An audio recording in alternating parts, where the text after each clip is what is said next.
बयनिसिमबो गोजोननाय गाहाम हामलायनाय बावहरबाय। बे समावहाय आङो मिथिहोनो सानदों जायफोर थांनाय बाराव अमानि ट्रेनिं लादोंमोन बिथांमोननि सार्टिफिकेटआ फैबाय।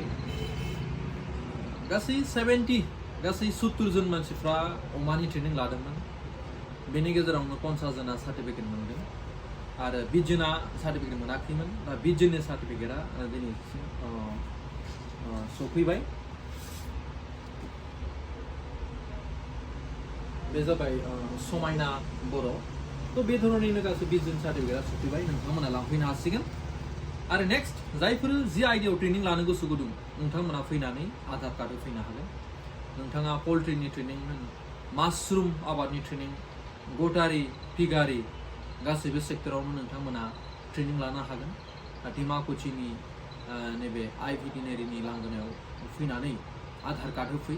आरो आधार कार्डआव जि आयदायाव नोंथाङा ट्रेनिं लागोन बे आयदायाव नोंथाङा नामखौ आरो माबाखौ बे साबजेक्टखौ लिरबानो जाबाय आरो कन्टेक्ट नाम्बारखौ लिरबानो जाबाय। बिनि उनावहाय साननानै ला नोंथाङा माशरुमनि ट्रेनिं लागोन। बेवहाय जुदि नोंथांमोना गोसो गुदुङा 20 जन 30 जन बिदि जनसंख्या जानाय लोगो लोगोनो नोंथांमोनखौ फन खालामनानै लिंहरनाय जागोन। बिब्दिनो गासै आयदायावनो ट्रेनिंखौ लागासिनो दं थांनाय गोलाव दिननिफ्राय आरो लालांबाय थागोन। सिन्था खालामनाङा।